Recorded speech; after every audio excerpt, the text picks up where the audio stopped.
गिरी गोवर्धन नाथ जी के पूजन की बहुत बहुत बधाइयाँ। आस्था चैनल के सभी श्रोताओं को, भाई बहनों को, फेसबुक यूट्यूब पर कथा का रसास्वादन कर रहे सभी श्रोता भाई बहनों को भगवान गिरी गोवर्धन नाथ जी के पावन चरणारविंद का रस आस्वादन प्राप्त हो, रस तत्व प्राप्त हो। कल अपन सभी ने कथा में श्रवण करा दीपमाली का उत्सव, दीपावली का पर्व मनाया। 5 दिवसीय शिव लक्ष्मी पूजन का जो क्रम चल रहा है, उसी लक्ष्मी पूजन में आज अपन चतुर्थ दिवस में प्रवेश कर रहे हैं। बड़े सौभाग्यशाली हैं आप और हम, जो भगवान गिरी गोवर्धन नाथ जी के पावन चरणारविंद का रसास्वादन करने का अपन सबको सौभाग्य मिला है। ठाकुर जी की कृपा, दया, उदारता। कल दीपावली का पूजन आप सभी ने करा।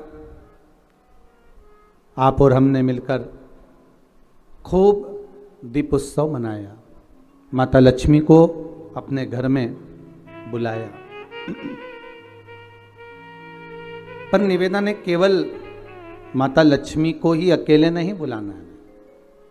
हमें माता लक्ष्मी से निवेदन करना है, माँ आप जब गणेश जी को लेकर आए तो बुद्धि के देवता को लाएं। आप जब गणेश जी को लेकर आए तो रिद्धि सिद्धि को भी लेकर आए। श्रेष्ठ बुद्धि, श्रेष्ठ विचार और मन का शुद्ध भाव हमारे भीतर प्रवेश करे। घर में केवल अकेली लक्ष्मी ही श्रेष्ठ नहीं होती। पहले भी कथाओं में कहा कि लक्ष्मी आती है, मना नहीं, पर लक्ष्मी जब घर में प्रवेश करती है तो बहुत सारे अपने कुछ कदम, कुछ चरण, कुछ पांव साथ लेकर आती है कि वो कुछ समय रुककर वापस चली जाती है। उसका कारण क्या है? जैसे नाव में छेद हो जाए, नाव में छिद्र हो जाए, और नाव में अगर छेद हो गया तो उसमें जो पानी भरा रहा है नदी का, उस पानी को निकालने का तरीका आपको आना चाहिए कि जैसे जैसे पानी बढ़ता जाए वैसे वैसे उसको दोनों हाथों से उलीच कर बाहर फेंकते जाइए। अगर वो पानी बाहर नहीं गया तो उस नाव में भराते भराते भराते भराते एक दिन वो नाव डूब जाती है। उसी तरह घर में जब संपदा बढ़े, धन बढ़े, वैभव बढ़े, लक्ष्मी बढ़े, तो इन दोनों हाथों से प्रयोग कर कर कहीं सत्कर्म में हमें लगाते रहना चाहिए, कहीं सत्कर्म की ओर हमें अग्रण्य रहना चाहिए। और भगवान गिरी गोवर्धन नाथ आप सभी पर ऐसी कृपा दृष्टि बनाकर रखे कि आपके घर में वैभव, धन, संपदा, लक्ष्मी खूब कृपा दृष्टि बनाकर रखे।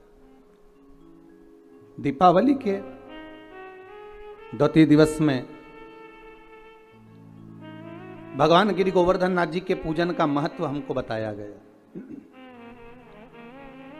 आप सभी के यहाँ गाय के गोबर के गोवर्धन जी बनते हैं और उनका पूजन हम सब करते हैं। पर इस पूजन का जो प्रमाण दिया गया, इस पूजन की जो महत्वता बताई गई, इस पूजन की जो श्रेष्ठता कही गई, वो हमें प्राप्त होती है श्रीमद् भागवत से। भगवान कृष्ण की अनुपम लीला से, कि जिस समय भगवान कृष्ण ब्रजमंडल में भ्रमण कर रहे हैं, पूरे ब्रजमंडल में घूमते घूमते भगवान कृष्ण आज सारी ब्रजवासियों के यहाँ, गोपियों के यहाँ मिलते हुए आ रहे हैं। तो भगवान सारे ब्रजवासियों के यहाँ जब पहुंचे तो ब्रजवासियों से मालूम करा कि आखिर कारण क्या है जो आपके यहाँ इतना पकवान बन रहा है, इतनी मिठाई बन रही है, इतना इतना साज सजाया जा रहा है, जैसे कल आपसे कोई पूछता या एक दिन पहले आपसे 2 दिन पहले कोई पूछता दीपोत्सव के पहले कि साहब आपने इतना सारा गुजिया बनाया है, पपड़ी बनाई है, खाजा बनाया है, मठरी बनाई है, खुरमे बनाए हैं, खूब सारा सामान तैयार कर कर रखा है आपने, तो ये किसके लिए रखा? तो आप अपने छोटे छोटे बच्चों से कहते हो कि जरा शांति रखो, इसको दीपावली पर तुम्हें प्रसाद में मिल जाएगा। ये पपड़ी, ये गुजिया, ये मठरी, ये बालूशाही आपको मिलेगी जरूर, पर दीपावली का पहले पूजन हो जाए उसके बाद दिया जाएगा। मतलब लक्ष्मी जी के लिए हमने सारी तैयारी करी। और अगर सारे ब्रजवासियों से भगवान कृष्ण पूछ रहे हैं, ब्रजवासियों ने यह नहीं कहा कि हमने लक्ष्मी पूजन की तैयारी करी है, ब्रजवासी तो यह कह रहे हैं कि हमारे यहाँ इंद्र की पूजन होती है और वो इंद्र के पूजन होती है, तो हम उस इंद्र के पूजन के लिए इतना सारा पकवान तैयार करें। हमने जो इतना सारा भोग तैयार करा है, इतना सारा पकवान तैयार करा है, ये इंद्र की पूजन के लिए करा। तो भगवान कृष्ण ने सारे ब्रजवासियों से बात करते करते करते करते पूछते पूछते तब एक बुजुर्ग, एक बूढ़ी माता के पास पहुंच गए। एक बूढ़ी मां के पास जाकर पूछा, मां आप बताओ कि इतना सारा पकवान क्यों तैयार किया जा रहा है? ये इतना सारा भोग किसके लिए तैयार किया जा रहा है? तो महाराज वो बूढ़ी मां कहती है, अरे कान्हा तुमको नहीं मालूम क्या, अपने यहां दीपावली के इस पावन अवसर पर, अब दीप उत्सव के पावन अवसर पर हम इंद्र की पूजन की तैयारी कर रहे हैं। अच्छा, तो इंद्र के पूजन क्यों? तो कहा वो लक्ष्मी देता है, जल बरसाता है, और जल वृष्टि होती है ना, तो उस जल वृष्टि के बल पर हमें कुछ फसल प्राप्त होती है, चारा प्राप्त होता है, जिससे गौएं चरती हैं, और वो गाय जो चरती है ना, उसका जो दूध मिलता है, उस दूध से हम मक्खन बनाकर अपना यापन करते हैं। भगवान कृष्ण कह रहे हैं, माता जी, ए बूढ़ी मां, अगर देखा जाए तो गौएं तो गोवर्धन पर्वत पर चलती हैं, गौएं तो गोवर्धन पर्वत पर चढ़ती हैं, और वहां की जो दूबा है, घास है, उसी को तो पाती हैं। अरे मां, अगर मान लो गिरी गोवर्धन नाथ नहीं होते, गोवर्धन बाबा नहीं होते, तो तुम्हारी गौओं को भाग कहां से मिलता, और वो दूध कहां से देती, वो मक्खन कहां से देती? मेरे ठाकुर ने इंद्र की पूजन को ये नहीं कि बंद करवाया, मेरे ठाकुर ने तो केवल इतना कहा है कि प्रकृति रहेगी, अगर नदी, तालाब, पहाड़, पर्वत ये रहेंगे तो हमारा भी जीवन यापन सही चलता रहेगा। आज के ज़माने में लोग प्रकृति को काटते जा रहे हैं, पेड़ पौधे काटते जा रहे हैं। आज अभी आपको मालूम होगा कि पूर्व में जो कोरोना महामारी निकली है, उस कोरोना महामारी में ऑक्सीजन की कितनी कमी पड़ी। उसका सबसे बड़ा अगर कहीं नुकसान है तो हमने किया, कोई दूसरे ने नहीं करा। कोरोना महामारी के चलते अगर ऑक्सीजन की कमी पड़ी तो हमारे कारण पड़ी। हमने पेड़ पौधे, जितने बड़े बड़े पेड़ पौधे थे, कॉलोनियां बनाना है, रोड बनाना है, मार्ग बनाना है, ये निर्माण करना है, वो निर्माण करना है, अपने सुख के लिए, अपने साधन के लिए हमने उन वृक्षों को काट दिया, हमने उन वृक्षों को नष्ट कर दिया, हमने उन वृक्षों में आग लगा दी। और अभी भी हम बंद नहीं हुए इन वृक्षों को काटने से, अभी भी हम काट रहे हैं। हमारे नदी नाले, तालाब, सरोवर जितने भी बने हुए हैं, इन सारे नदी नाले, तालाब, सरोवर में हमने इतना कचरा पटक दिया, इतना कचरा डाल दिया कि वो नदी नाले अभी तक साफ नहीं हो पाते। सारे अगर हम कर रहे हैं अपना नाश, हम अपने जीवन को नष्ट स्वतः कर रहे हैं, स्वयं कर रहे हैं। क्योंकि प्रकृति है तो हम हैं, और प्रकृति नहीं तो हम भी नहीं। भगवान कृष्ण यही कह रहे हैं, भगवान कृष्ण यही समझा रहे हैं कि मां, अगर पूजन करना है तो गोवर्धन नाथ जी का पूजन करने चलो ना। इस गिरिराज पर्वत का, इस गोवर्धन नाथ जी का अपन आनंद से पूजन करें। माता एक बूढ़ी माँ को समझाया, तब यशोदा जी के पास गए और यशोदा मैया के गले में बैया डालकर मेरे ठाकुर जी कह रहे हैं, माँ अब आप क्या कर रही हो? माँ कहती है, इंद्र के पूजन की तैयारी। माँ इंद्र का पूजन नहीं, गोवर्धन नाथ जी का करो, गिरिराज बाबा का। कौन है गोवर्धन नाथ?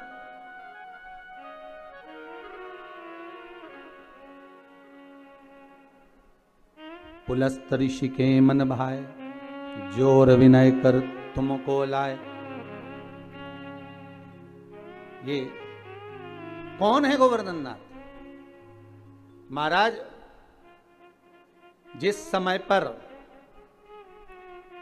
श्री राम जी महाराज सुंदर सेतु का निर्माण कर रहे हैं, नल नील पत्थर को राम नाम लिखकर छोड़ रहे हैं, और जो सेतु बनाया जा रहा है उसमें श्री हनुमान जी महाराज से कहा, जाओ जल्दी जल्दी पत्थर लेकर आते जाओ। हनुमान जी महाराज भी गए।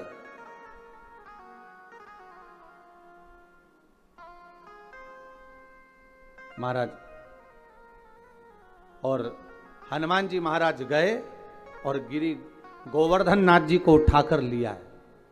अब पर्वत को लाते लाते लाते लाते उन्होंने कहा, इतना विशाल पर्वत है, एक ही जगह पर रख दूंगा तो बस वहीं से मार्ग बन जाएगा। पर लाते लाते इतने में सूचना मिल गई कि अब तो इस सेतु का निर्माण हो चुका है, अब सेतु का निर्माण हो गया, अब नहीं लाइए, आप उसको रख दीजिए, जहां से लेकर आ रहे हो वहीं पर रख दीजिए, जहां पर हो वहीं रख दो। श्री गोवर्धन नाथ जी को सारे बंदर जितने भी बानर थे, सारे के सारे जो पर्वत ला रहे थे, हनुमान जी ने जैसे ही गोवर्धन नाथ जी को नीचे रखा, सारे बानरों ने उनके ऊपर शिलाओं को रखना प्रारंभ कर दिया। प्रारंभ करा तो गोवर्धन नाथ जी की आंखों में जल भर गया और जल भर कर श्री हनुमान जी से बोले, हनुमान तुम राम काज के लिए मुझे लेकर जा रहे थे, पर तुमने मुझे बीच मार्ग में रख दिया है। अगर मुझे भगवान नहीं मिले तो हे हनुमान, मैं तुम्हें श्राप दे दूंगा कि तुम्हारी भी सेवा करने वाला बीच मार्ग में रह जाएगा। हनुमान, जिसको मिलाने के लिए लेकर आए हो, कम से कम एक बार उसका दर्शन तो करा देते, एक बार उससे मिला तो देते। हनुमान जी की आंखों में जल भर गया। हनुमान जी महाराज ने राम जी से जाकर कहा, नाथ वो गोवर्धन पर्वत तो मुझे श्राप दे रहा है, गोवर्धन नाथ जी की वो कंदराएं मुझे श्राप दे रही हैं। बाबा राघव जी, हे प्रभु जी, आप बताओ मैं क्या करूं? भगवान राम जी ने कहा, गोवर्धन पर्वत से जाकर कहो, तुम चिंता मत करो, अभी त्रेता के अंतर्गत तुम्हें लेकर आ रहे थे, तुम विश्राम करो इसी जतिपुरा में, ब्रजमंडल में। जब भगवान राम का अगला अवतार होगा, कृष्ण अवतार, तब स्वयं भगवान कृष्ण, आप जो प्रतीक्षा कर रहे हो, जो बाट जो रहे हो, जो इंतजार कर रहे हो, भगवान स्वयं राम कृष्ण का अवतार लेकर आएंगे और भगवान कृष्ण बनकर आकर आपकी पूजन करेंगे। देखिए, शिव महापुराण में भी पहले वर्णन किया कि आप अगर इंतजार कर रहे हो, आप भगवान की बाट जो रहे हो, इंतजार कर रहे हो, प्रतीक्षा कर रहे हो, विश्वास रखकर भगवान का भजन कर रहे हो, एक दृढ़ता बनाकर, एक भरोसा रखकर, विश्वास रखकर, दृढ़ता रखकर अगर भगवान की भक्ति में डूबे हो, तो ये पक्का है, आज नहीं तो कल मेरा महादेव, मेरा ठाकुर, मेरा राम, मेरा कृष्ण आपको मिलेगा जरूर, प्राप्त जरूर होगा।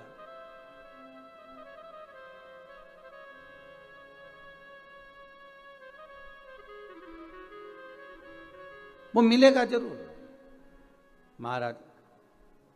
उसकी प्राप्ति का केंद्र बिंदु है हमारा विश्वास। अगर विश्वास पक्का है, भरोसा यदि दृढ़ है, तो परमात्मा क्यों ना आएगा? हनुमान जी जाओ, गोवर्धन नाथ जी से कहकर आओ, आप इंतजार करना, बाट जोना, प्रतीक्षा करना, राम अगला अवतार लेकर द्वापर में, कृष्ण अवतार में अवश्य आएंगे। और आएंगे तो आएंगे, दर्शन तो मिलेगा ही, साथ में बड़ी कृपा होगी, हम आपकी पूजन भी कर देंगे, स्वयं पूजन करेंगे, बड़ी करुणा हो। जाओ जरा बोलो, ठीक है। हनुमान जी पहुंचे गिरिराज बाबा के चरणों में। गोवर्धन, श्री गोवर्धन नाथ, अहे गोवर्धन नाथ। गोवर्धन जी बोले, आइए हनुमान जी। कैसे आना हुआ? हनुमान जी कहते हैं मैंने पूछ कर आया हूं श्री राघव जी से, श्री राम जी महाराज से आज्ञा लेकर आया हूं। केवल आपको दर्शन नहीं देंगे, मेरे राम जी जब कृष्ण अवतार लेकर आएंगे तब आपकी स्वयं पूजन भी करेंगे। शास्त्र कहता है विश्वास रखने वाला, प्रतीक्षा रखने वाला, दृढ़ता रखने वाले के लिए भगवान केवल खाली हाथ नहीं आते, कुछ ना कुछ देकर ही जाते, कुछ ना कुछ प्रदान करके ही जाते। और मेरे ठाकुर जी ने वही करा। आज मैया यशोदा से मेरे भगवान कह रहे हैं मैया गोवर्धन नाथ जी का पूजन करो। कौन गोवर्धन? अरे जिस पर्वत पर गौएं चरती हैं, जिसका दूध हम प्राप्त करते हैं गौओं का, और उससे माखन बनाकर अपना यापन करते हैं, मां उस गोवर्धन नाथ जी का पूजन करो। कान्हा, लाला, तुझे मालूम है इंद्र की अगर पूजन नहीं करेंगे तो वो कितना क्रोध करेगा? भगवान कहते हैं मैया अगर देवता क्रोध करे तो वो देवता ही नहीं हो सकता, क्योंकि क्रोध तो असुरों में भरा होता है, राक्षसों में भरा होता है। जिसको क्रोध आए वो देवता नहीं हो सकता। अगर संसार के मनुष्य में एक पल के लिए, एक क्षण के लिए अगर गुस्सा आता है तो समझ लेना उसमें थोड़ी देर के लिए राक्षस भरा जाता, असुर भरा गया। एक क्षण के लिए उसकी असुर प्रवृत्ति हो गई। मानव के शरीर में 3 चीजें राक्षसी हैं। पहले नख, दूसरे दांत, और तीसरा मनुष्य के भीतर का क्रोध। मानव के शरीर में ये 3 चीज राक्षसी हैं। एक नख, उसका काम है केवल नोचना। दूसरा है दांत, उसका काम है केवल काटना। और एक है क्रोध, जिसके माध्यम से अपशब्द कहना, ताने देना, या किसी के लिए कुछ बोल देना, उसके लिए निंदा, उसके लिए अपशब्दों का कुछ पिटारा धर देना। ये 3 चीज राक्षसी है। अब नख का तो आप कुछ बिगाड़ नहीं सकते कि पूरे नख उखाड़ कर फेंक दोगे। दांत का भी कुछ नहीं बिगाड़ सकते कि पूरे दांत निकाल के फेंक दोगे। क्यों भाई दीनानाथ जी? दांत का भी कुछ नहीं कर सकते, इसको निकाल कर फेंक दिया जाए। अब बचा केवल एक क्रोध। महाराज केवल एक क्रोध बचा। तो क्रोध तो अपने हाथ में है कि महाराज चाहे कुछ भी हो जाए, हमारे भीतर इस क्रोध रूपी राक्षस को हमें प्रवेश नहीं देना है। रावण कितना अच्छा था, कितना ज्ञानी था, पर कभी कभी क्रोध में आकर जब वो शब्दों के बाण कहता था तो अपनों को चोट पहुंचा देता था। कंस भी था, हिरण्यकशिपु भी था, हिरण्याक्ष भी था। महाराज क्रोध भी राक्षस प्रवृत्ति का एक प्रतीक है। उस क्रोध पर संयम। मां आप कह रही हो कि इंद्र देवता को क्रोध आ जाएगा, तो क्या इंद्र अगर देवता हैं तो क्रोध आना चाहिए? इंद्र अगर देव हैं तो उनको क्रोध रहना चाहिए? हम जिन देवताओं की पूजन करते हैं, हम जिन देवताओं को मनाते हैं, हम जिन देवताओं को अगरबत्ती लगाते हैं, धूप बत्ती लगाते हैं, दिया लगाते, नरियल फोड़ते, प्रसाद चढ़ाते, माला चढ़ाते, फूल चढ़ाते, अगरबत्ती लगाते, जिनके आगे हम धोख लगाते, प्रणाम करते, अगर उन देवता को हमारे पूजन ना करने पर क्रोध आए तो समझ लेना कि वो देवता नहीं है। देवता को क्रोध नहीं आता, क्रोध आता है असुर प्रवृत्ति को, राक्षस प्रवृत्ति। महाराज मां चलो गोवर्धन नाथ जी का पूजन करने के। देखिए द्रोणागिरी राजा के 3 पुत्र हैं। कितने पुत्र हैं? 3। द्रोणागिरी महाराज के 3 पुत्र हैं। द्रोणागिरी के तुम युवराजा, भक्तन के साधो हो काजा, मुनि पुलस्त जी के मन भाए, जोर विनय कर तुमको लाए। तो द्रोणागिरी जी के 3 पुत्र हैं। पहले नंबर पर द्रोणार्थ, दूसरे नंबर पर कांतानाथ, तीसरे नंबर पर गोवर्धननाथ। भारत की भूमि के 3 पर्वत ऐसे हैं जिनकी परिक्रमा होती है। पहले द्रोणार्थ जो काशी में विराज रहा है, काशी जो बसा हुआ है, काशी का जो आनंद है वो द्रोणार्थ के कारण। 5 कोस की काशी महाराज, अगर हम काशी की परिक्रमा करते हैं तो समझ लो वो द्रोणार्थ की ही परिक्रमा है। दूसरे नंबर पर कांतानाथ जो चित्रकूट में जिनका निवास है, राम जी के विश्राम के लिए, राम जी को आराम करने के लिए श्री हनुमान जी महाराज ने पहले ही द्रोणागिरी से उनके दूसरे नंबर के पुत्र कांतानाथ जी को लाकर रख दिया। दूसरे नंबर पर है कांतानाथ, जिनकी परिक्रमा होती है महाराज 3 कोस की। कभी कई लोग कहते हैं 5 कोस की है, कोई कहते हैं 3 कोस की है, पर ये तो भगवान का भाव है कि आप जिस भाव से करते हैं भगवान उस भाव से निवास करता है। तीसरे नंबर पर हैं गोवर्धन नाथ। ये पिता द्रोणागिरी के हैं और अपनी माता के बड़े प्रिय हैं। माता पिता का जो स्नेह रहता है वो जरा छोटों पर ज्यादा रहता है, छोटे पर ज्यादा प्रियता रहती है।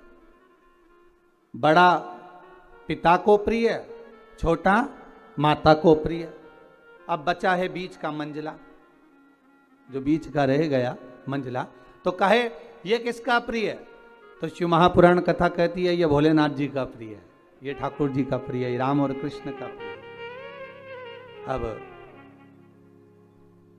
द्रोणागिरी ने कहा ये मेरे गोवर्धन नाथ को नहीं दे सकता, पर बहुत प्रयास किया, बहुत निवेदन करा। पुलस्त बाबा माने नहीं, मुझे तप करना है, मुझे साधना करना है, मुझे तप के लिए चाहिए, मैं साधना करूंगा, मैं तप करूंगा, आप मुझे दो गोवर्धन नाथ, ले चलो।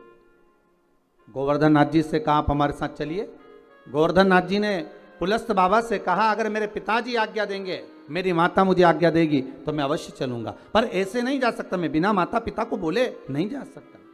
ठीक है, जाकर निवेदन करा पुलस्त ऋषि ने, द्रोणागिरी आपके छोटे पुत्र को चाहिए। भगवान कहते ले जाओ। क्यों चाहिए?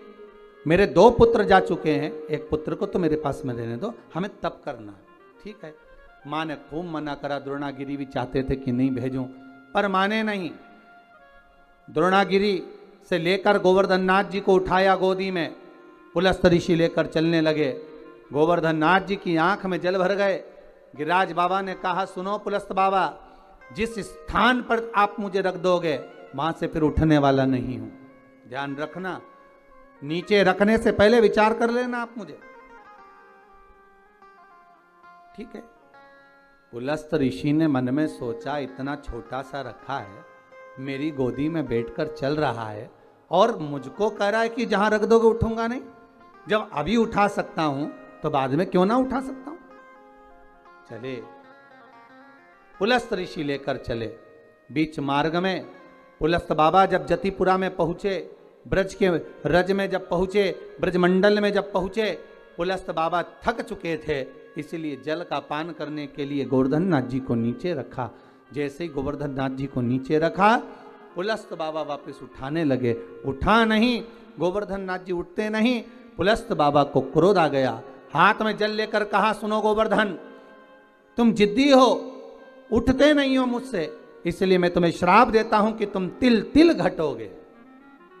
गोवर्धन नाथ जी का विशाल पर्वत था, साहब विशाल पर्वत।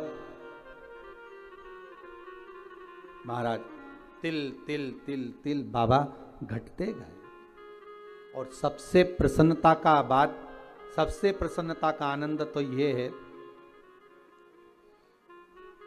कांतानाथ जी भी आज भी पृथ्वी पर विराज रहे हैं, द्रोणार्थ आज भी पृथ्वी पर विराज रहे हैं, और गोवर्धन नाथ जी भी आज भी पृथ्वी पर विराज रहे हैं। तो मैया यशोदा से भगवान कृष्ण कह रहे हैं मैया चलना, गोवर्धन नाथ जी का पूजन करने चले। मां चलो।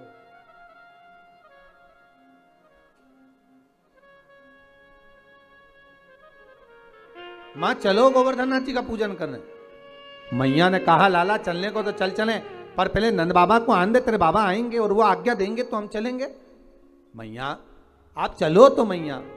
मैया ने सारा साज सजाया, जितना सामान था सब रख लिया भोजन का, जो भी सामग्री सिद्ध हुई थी वो रख ली। चले गिरि गोवर्धन नाथ जी का पूजन करने चले। महाराज के चरणों में माता यशोदा को लेकर, ब्रजवासियों को लेकर भगवान कृष्ण पहुंच गए और गिरिराज बाबा की पूजन करने के लिए बैठ गए।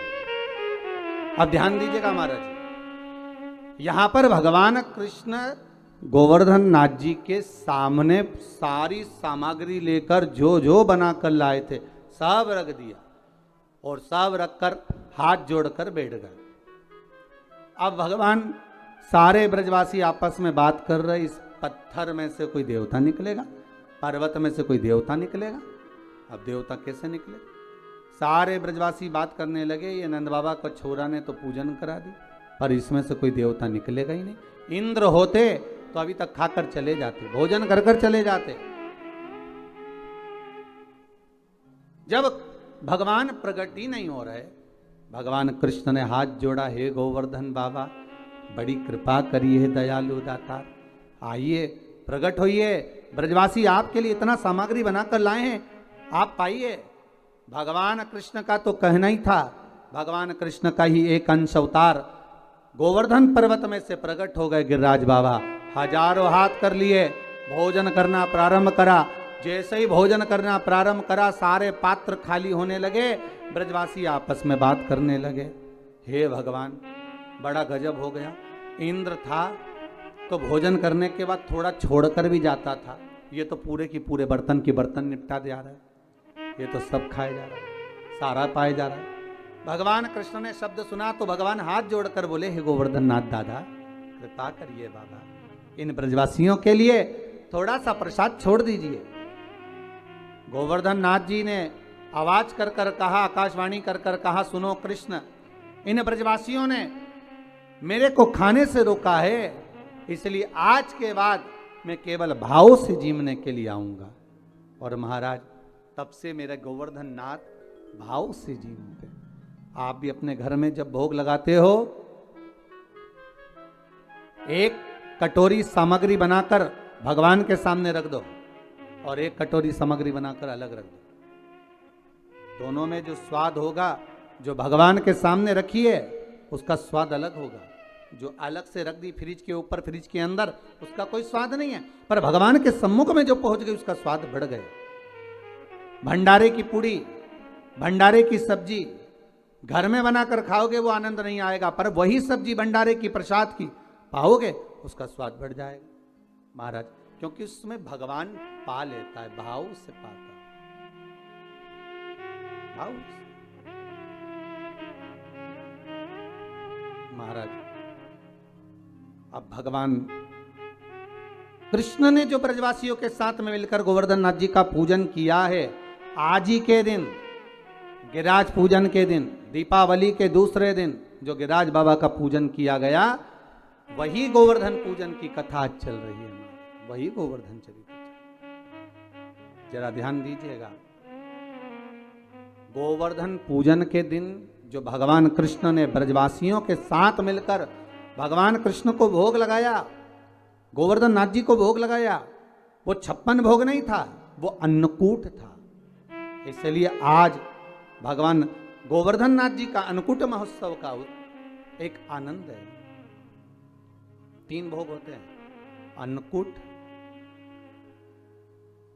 56 भोग और कुनवाड़ा।